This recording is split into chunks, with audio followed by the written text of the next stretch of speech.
கோகிலா என்ன பண்ணிட்டுக்கிற? காலையிலே காசெல்லாம் எண்ணிட்டுக்கிற?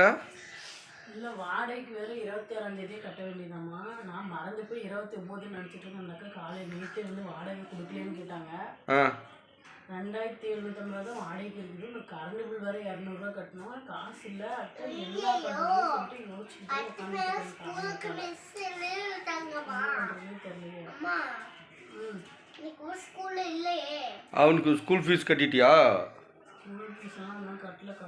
என்ன பண்ண, நமக்கு இருக்கிற வருமானம் அவ்வளோதான் இருக்குது. எனக்கு வர வருமானம் அவ்வளோதான். இன்னும் எவ்வளோ எடுக்கட்டும்? என்ன பண்ணுறதுன்னு தெரியல. அதான் யோசிச்சுட்டு இருக்கேன். இதை வச்சு வாடகை கட்டுறதா, கரண்ட் கட்டுறதா, பையன் ஃபீஸ் கட்டுறதா, என்ன பண்ணுறதுன்னு தெரியலையே. அதே ஒரு குழப்பமாக இருக்குது. காலையில் எந்திரிச்சோன்னே இதே